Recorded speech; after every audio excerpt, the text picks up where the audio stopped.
काहे कइलो ऐसन काम हो तोहर रहे कहाँ ध्यान हो।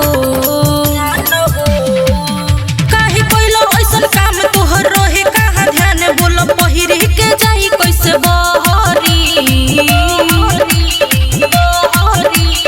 लौकताई में राजा जी लौकताई में टंगरी राजा छोटे ले आइल बड़ा भमरी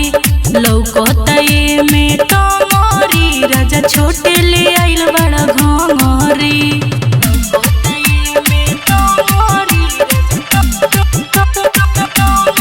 Mixed by Rajnish JK. छोटे ले आइल बड़ा भमरी छोटे ले आइल बड़ा भमरी लौकताई में टंगरी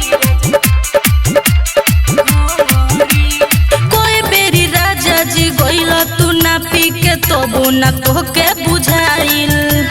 पैसा फसैल या राजा ठगैल या गइल घरे अगराइल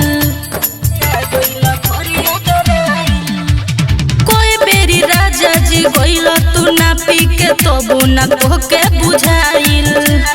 पैसा फसैल या राजा ठगैल या गइल घरे अगराइल सैया बड़ बकलोल हो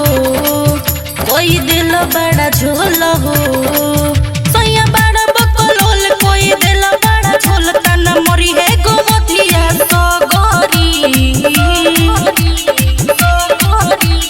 लौकताई में सैया लौकताई में टंगरी राजा छोटे ले आइल बड़ा घमरी लौकताई में टंगरी राजा छोटे ले आइल बड़ा घमरी।